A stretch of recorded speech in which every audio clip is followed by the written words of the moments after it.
Vamos falar agora sobre Sérgio Moro. Os processos que tramitam no Tribunal Regional Eleitoral do Paraná, que pedem a cassação do senador Sérgio Moro, têm um novo relator. O desembargador D'Artagnan Serpa Sá vai assumir as ações que estavam com o relator Mário Elton Jorge. Moro é acusado de suposto abuso de poder econômico, Caixa 2, uso indevido dos meios de comunicação e irregularidades em contratos. A federação do PT, PV e PCdoB, além do PL, são os autores das ações que pedem a cassação do senador. Será, Roberto Mota? Será que a gente vai ver no caso Sérgio Moro a repetição daquilo que tivemos com Deltan Dallagnol, Mota? É um caso um pouco diferente. O PL está pedindo a cassação do Sérgio Moro por abuso de poder econômico. Há um pedido do PT com a mesma fundamentação. A Justiça Eleitoral decidiu juntar as ações. O que acontece é que Sérgio Moro saiu candidato a presidente da República pelo Podemos. Depois ele mudou de partido, foi para a União Brasil e também mudou de candidatura. Ele decidiu ser candidato ao Senado. As ações na Justiça alegam que Sérgio Moro teria feito gastos pelo Podemos que são gastos permitidos em uma campanha presidencial, mas não em uma campanha para o Senado.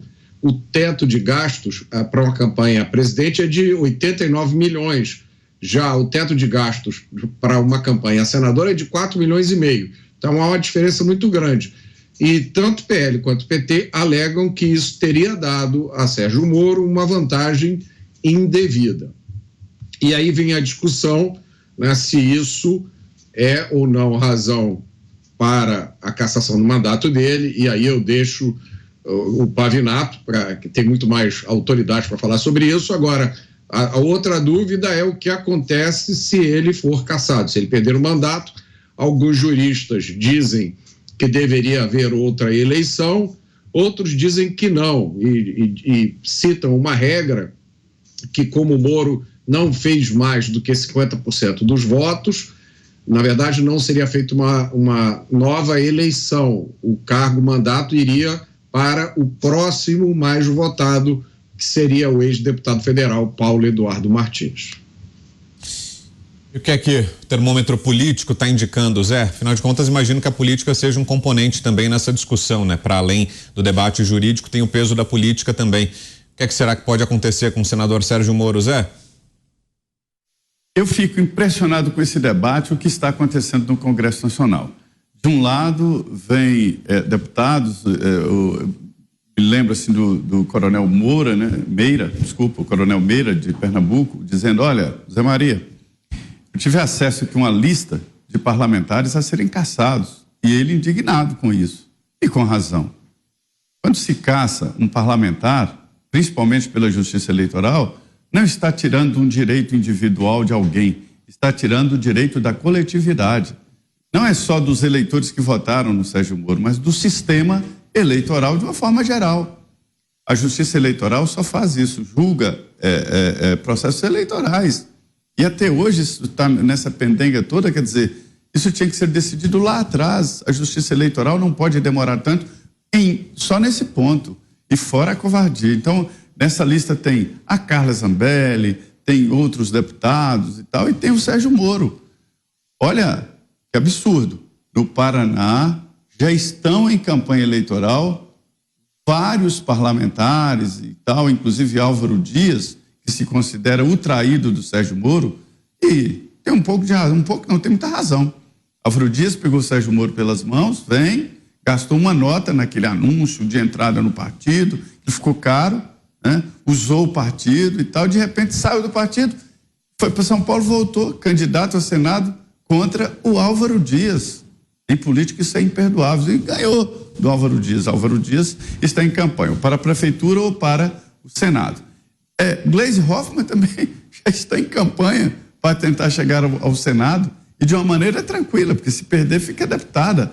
Deputado não precisa não precisa renunciar para ser candidato a nada, ele pode ser candidato, porque o Senado é um cargo majoritário, a governador ao Senado. Então, assim, olha que covardia. Não é uma defesa de Sérgio Moro, é uma defesa dos votos, é uma defesa do sistema eleitoral. combater ou criticar o sistema eleitoral levou o Bolsonaro a ficar inelegível. Então, criticar agora o sistema eleitoral, ou seja, duvidar dos votos que Sérgio Moro teve, é ficar inelegível pela lógica. Ou seja, além de Sérgio Moro, existem outros parlamentares nesta lista macabra. O que me assusta, que eu acho inadmissível, é que alguns deputados estão defendendo e dizendo e achando que isso vai parar. Não para, senhores.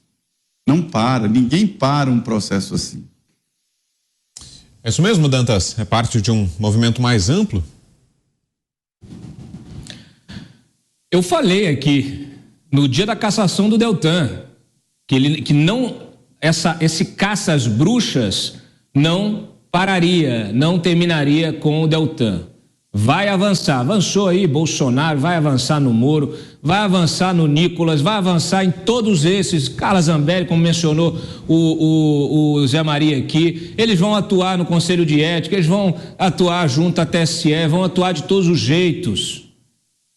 Eles estão caçando, inclusive há um movimento de pedidos de cassação, de retirada, de direitos políticos, da inelegibilidade de empresários, de influenciadores. Hoje mesmo aí o Marçal foi alvo de uma ação eleitoral também que pretende retirá-lo de qualquer disputa futura.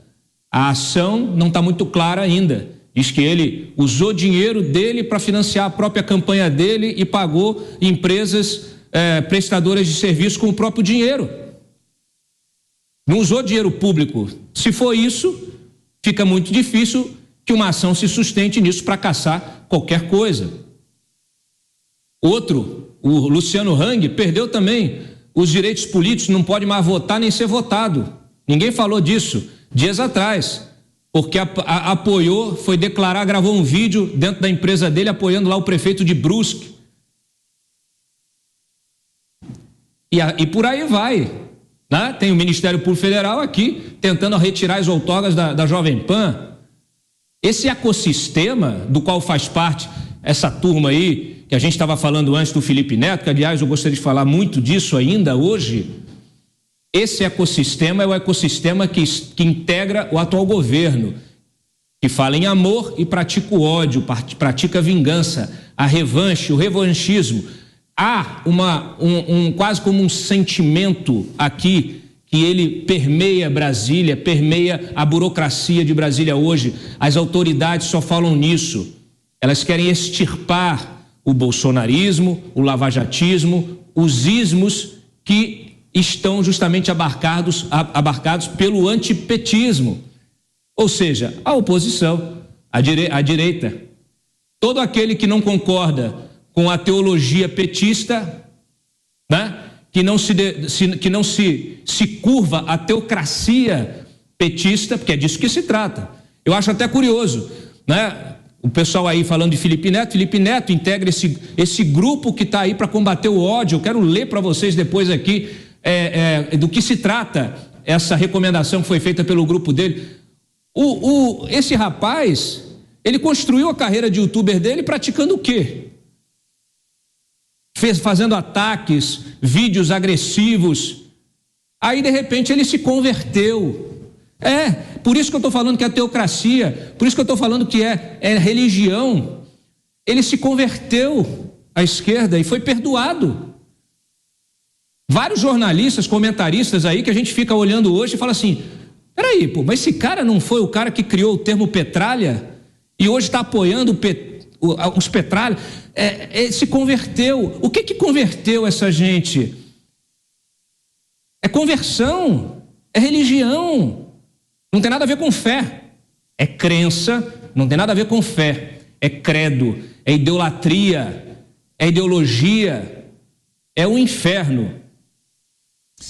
Você, Pavinato, o que espera do caso Sérgio Moro? Será que pode terminar com a cassação do mandato? Eu vou começar de trás para frente, Dantas, ou não, né? Ou não é nem fé nem crença, é medo.